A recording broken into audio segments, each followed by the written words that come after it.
Bhim army, आप सब लोगों को जैसे अभी कह रहे थे कि मैं अपील कर रहा हूँ, इन लोगों ने अपील किया, लेकिन मैं स्पष्ट तौर पे आपको बता दूं, आपकी आने वाले समय में मजबूरी रहेगी कि भीम आर्मी और आजाद समाज पार्टी का दामन थामना पड़ेगा। कारण क्योंकि जितनी पार्टियां हैं, अगर मुसीबत आई उनके पास अगर फोन करोगे तो जवाब सिर्फ ये होगा कि हम तो पावर में नहीं है, हम तो सत्ता में नहीं है। इसके अलावा कोई बहाना हो सकता?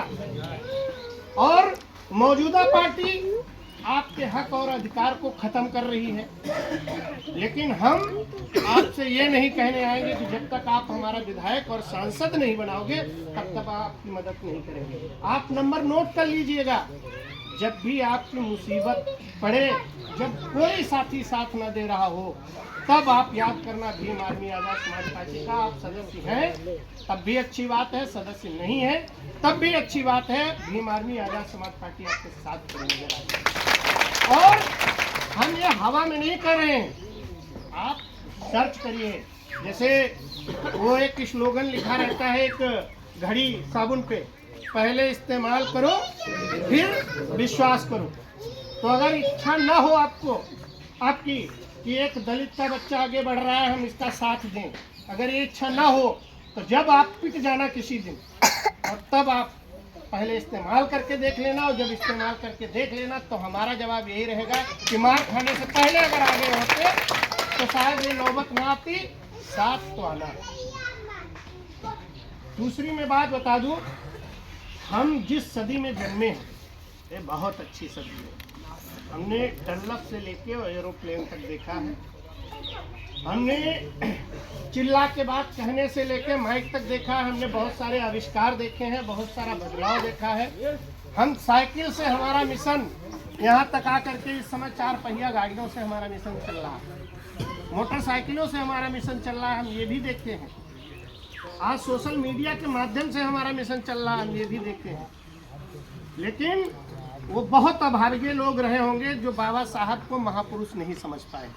आज अगर आप बाबा साहब जीवित आज होते और आज उनको आप देख लेते तो धन्य होते। अगर साहब काशीराम आज जीवित होते और उनके साथ बैठ के या उनके साथ खाना खा लेते, उनके साथ 4 कदम चल लेते तो आप धन्य हो जाते। मैं बहुत बड़ी बात तो नहीं कह रहा हूँ, आप कहीं एक कागज पे नोट करके रख दीजिएगा, और आने वाली जब पीढ़ी आएगी तो देखेगी चंद्रशेखर आजाद किसी महापुरुष से कम नहीं। और ये आप लोगों के लिए सौभाग्य की बात है कि आप इस सदी में हैं जो एक जीता जागता व्यक्ति, जो एक जमीन से शुरुआत की थी।